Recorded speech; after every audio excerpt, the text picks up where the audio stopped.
Hi everyone, it's the Comic Fan Man here coming at you with another video.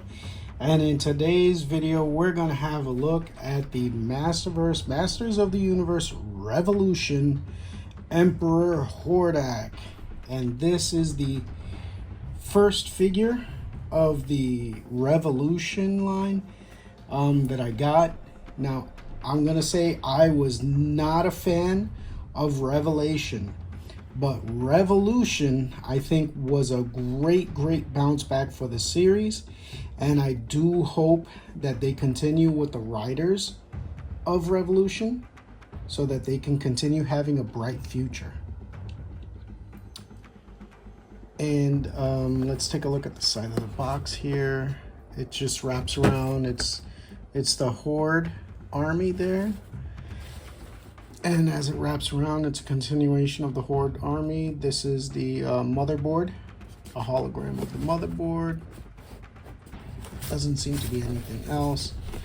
And on the side here, beautiful painting of Hordak there, Emperor Hordak.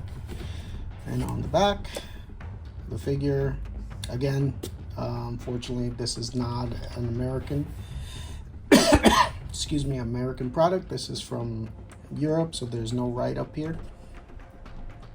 You have the cross-sell of all the other figures. But let's open it up and take a look at what's inside. All right, so here he is, Emperor Hordak, leader of the evil Horde. He comes with this staff and these two punching fists. These are all the accessories that he comes with. So not a big deal there. Excuse me. But yeah, let's take a look at the staff here. This staff is really cool. Take a look at that. They did a nice sculpting job on the Hordak head there. On the back, it's just flat, plain. Excuse me. And it's a nice thick pole arm, just like he had in the cartoon. This is a great staff. Let's take a look at the figure himself.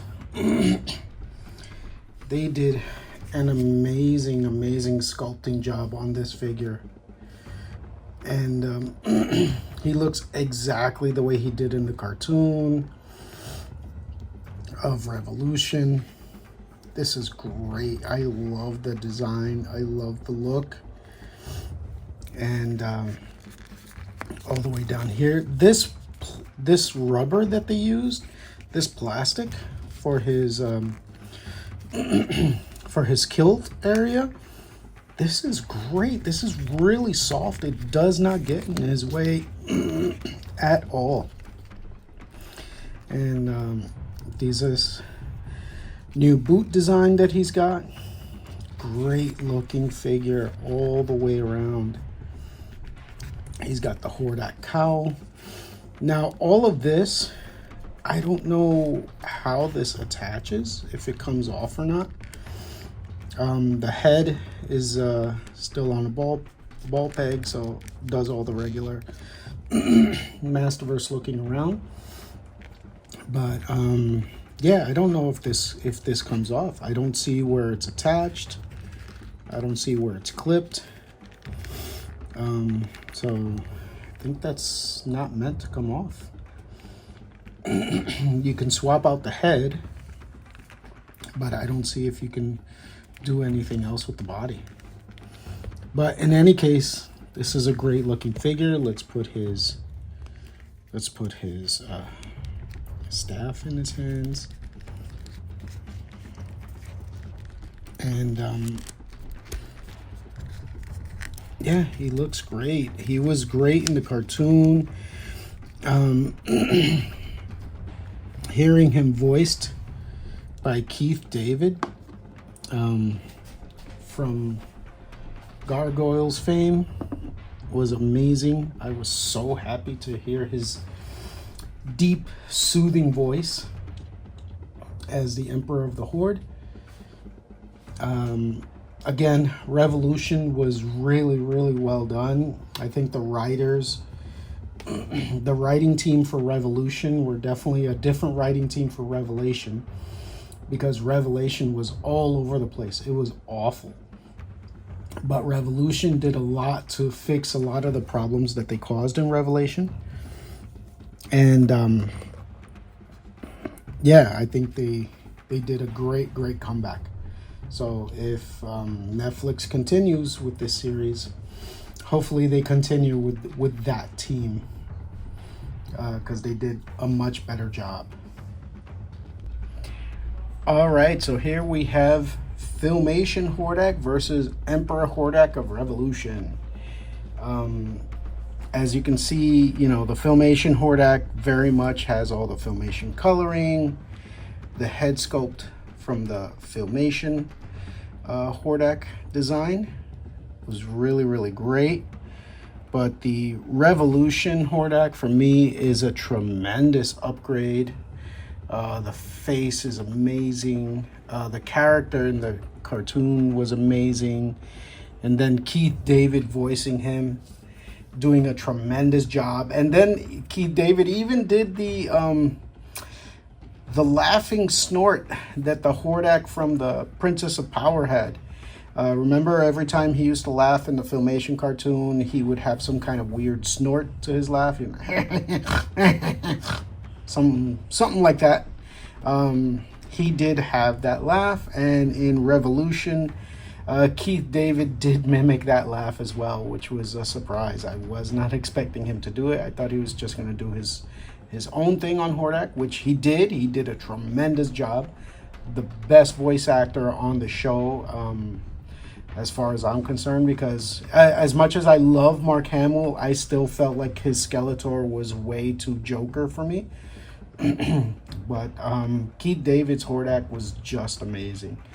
So this is a nice combo. I think Mattel did both designs really well here. All right, and here he is, just like I did in the Leech video. Here he is giving Leech orders to attack. There was one scene in Revolution where Hordak was facing off against, I believe it was Stonar, one of the Rock Lords from the Masters of the Universe, one of the last figures to come out in that line before the line was canceled. And yeah, he was sitting there, and Stonar was ready to fight him. And, you know, his line was like, well, I don't do my own fighting. And he had like all the Horde come out and jump Stonar. And one of the last Horde troopers to kill Stonar was Leech. Leech squeezed Stonar's head between his suction cups, and he drained the life out of him. That was a really cool scene. So I really enjoyed that. I never do my own fighting. I hire well. One of the great fights that took place during Revolution was the Hordak versus Skeletor fight. Here we have on the Skeletor body, I put the King Keldor head, because Skeletor at that point found out that he was Keldor.